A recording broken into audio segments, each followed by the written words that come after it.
अगर आप भी कंटेंट क्रिएटर हो तो आपने भी कभी ना कभी बड़े क्रिएटर को कॉपी किया ही होगा, जैसे उनके बोलने का स्टाइल, उनकी एडिटिंग स्टाइल और उनका थंबनेल का स्टाइल, लेकिन फिर भी आपको रिजल्ट नहीं मिल रहे। तो आखिर में प्रॉब्लम कहाँ पर आ रही है? तो इस वीडियो में मैं आपको वही बताऊंगा कि कॉपी करना आपके कैसे ग्रोथ को रोक रही है और आपको क्या करना चाहिए जिससे कि आपको अच्छा से अच्छा रिजल्ट मिले।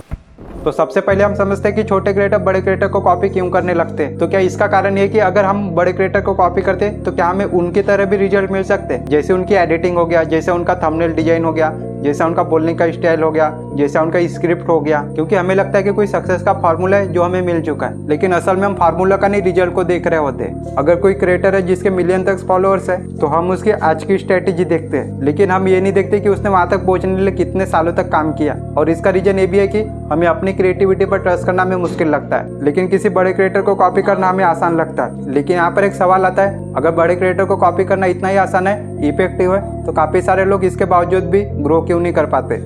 तो यहाँ पर सबसे इंपॉर्टेंट पॉइंट ये है कि ऑडियंस कॉपी को नहीं बल्कि ओरिजिनल कंटेंट को फॉलो करती है। सोचो मार्केट में दो प्रोडक्ट है, एक असली प्रोडक्ट है और एक डुप्लीकेट प्रोडक्ट है, तो आप खुद बताओ कि आप किसके ऊपर ज्यादा ट्रस्ट करोगे? तो आप भी ओरिजिनल प्रोडक्ट के ऊपर ट्रस्ट करोगे। और यही सेम काम कंटेंट क्रिएशन में भी होता है। तो यहाँ पर मैं अपना खुद का एक्सपीरियंस बताता हूँ। जब मैंने भी कंटेंट क्रिएटर स्टार्ट किया था तब मैं भी बड़े क्रिएटर को और उनकी एडिटिंग स्टाइल, उनका थंबनेल स्टाइल, उनका बोलने का स्टाइल, इन सभी लोगों को कॉपी करता था। और मुझे ये लगता था कि अगर मैं उनकी तरह वीडियो बनाता हूँ तो मेरी भी वीडियो वायरल जा सकती है। लेकिन रियलिटी में रिजल्ट बिल्कुल अलग था। मैं कंटेंट तो बना रहा था लेकिन वहाँ पे मेरी खुद की पर्सनैलिटी नहीं थी। उसके बाद मैंने अपना खुद का स्टाइल और अपना खुद का एक्सपीरियंस और अपना खुद के बोलने का स्टाइल मैंने इंप्रूव किया, तो मेरे भी वीडियो में थोड़े से अच्छे व्यूज आने लगे। इसलिए लोग ओरिजिनल कंटेंट को याद रखते, उनके कॉपी को नहीं।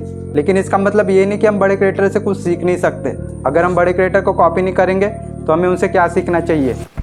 तो यहाँ पर ज़्यादातर क्रिएटर यही गलती करते कि उनका थंबनेल तो देखते लेकिन उन्हें डायरेक्टली कॉपी करने लगते। लेकिन जो बड़े क्रिएटर होते और जो स्मार्ट क्रिएटर होते वो उनके थंबनेल को नहीं, उनके थंबनेल के ऊपर जो साइकोलॉजी थे उनके सीखकर उनके जैसा थंबनेल बनाते। उस साइकोलॉजी को समझकर वो अपने थंबनेल बनाते। वो उनकी एडिटिंग को कॉपी नहीं करते बल्कि व्यूअर को पीछे का जो रिटेंशन होता है उनको समझकर अपनी एडिटिंग करते। आपको भी उनके पीछे का जो स्ट्रेटेजी होता है उसका रीजन समझ आ चुका होगा। फॉर एग्जांपल, अगर कोई क्रिएटर है और उसका थंबनेल नहीं चल रहा है तो आप ये देखो कि उस थंबनेल में क्या गलतियां की है जिससे कि वो थंबनेल में व्यूज नहीं आ रहे, और आप ये देखो कि उस थंबनेल को अपग्रेड करके कैसे और हाई CTR ला सकते।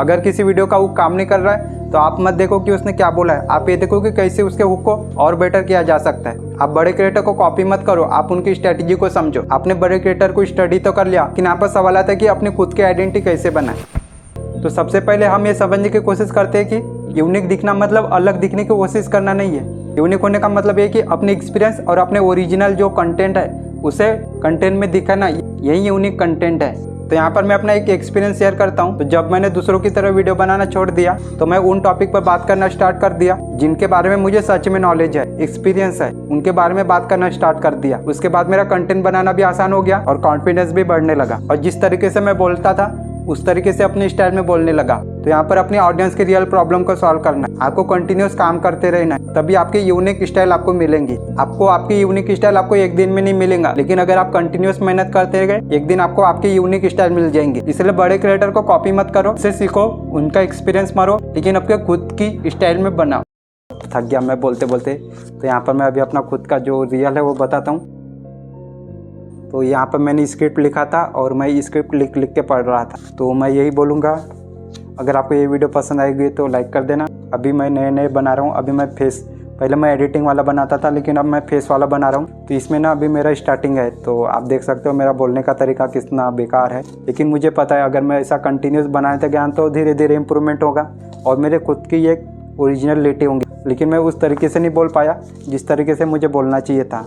तो धीरे धीरे होगा, धीरे धीरे इम्प्रूवमेंट होगा। आप भी कंटिन्यू लगे रहो, और यहाँ तक तो कोई अभी देखेगा ही नहीं। तो आप धीरे धीरे अपने बनाते जाओ, जैसे जैसे आप बनाओगे वैसे वैसे आपको। क्योंकि यहाँ पर मैं पढ़ के बता रहा था, क्योंकि अभी मेरा नया वीडियो है ना, तो ये मैंने बहुत कम वीडियो बनाए मैंने फेस दिखा के।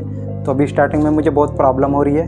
तो यहाँ पर मैंने काफ़ी सारी गलतियाँ की है, तो मैंने एडिटिंग में हटा दूँगा, और जो अच्छे बोले हैं उन्हें मैंने आपको दिखाया, तो आप देख सकते हो। तो अगर आपको अच्छा लगा होगा तो वीडियो को लाइक कर देना। मिलते हैं अगले वीडियो में।